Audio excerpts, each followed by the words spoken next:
Now, in Australia, obviously the issue of abortion is very different than it is in the United States. It doesn't just take on issues about the right to choose, but a whole bunch of other identity issues that are connected with it. So Texas makes a decision to limit abortions. It goes all the way to the Supreme Court that effectively said that it was okay that the state had that position. The federal government, however, what are they going to do in response? Because clearly they disagree with where Texas is right now, which essentially says you can't have anything after 6 weeks.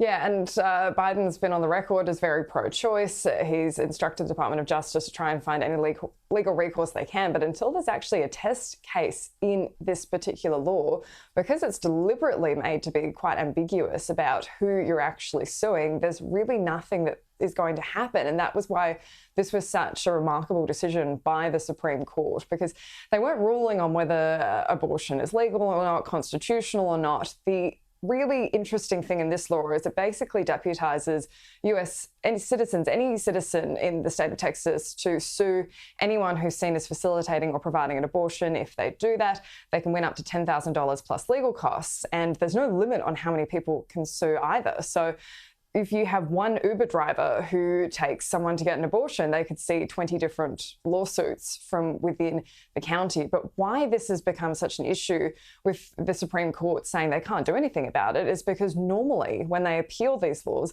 you say this government official doesn't have the constitutional right to do it. But there's no official to point at here. Correct. It's just everyday citizens. So where it's going to become a legal issue is enforcement, because they're going to need a case where someone sues the Uber driver, sues the clinic, sues the doctor, and the doctor says, no, I'm not paying. And then who do you go to enforce that? The court. And then you have someone to sue.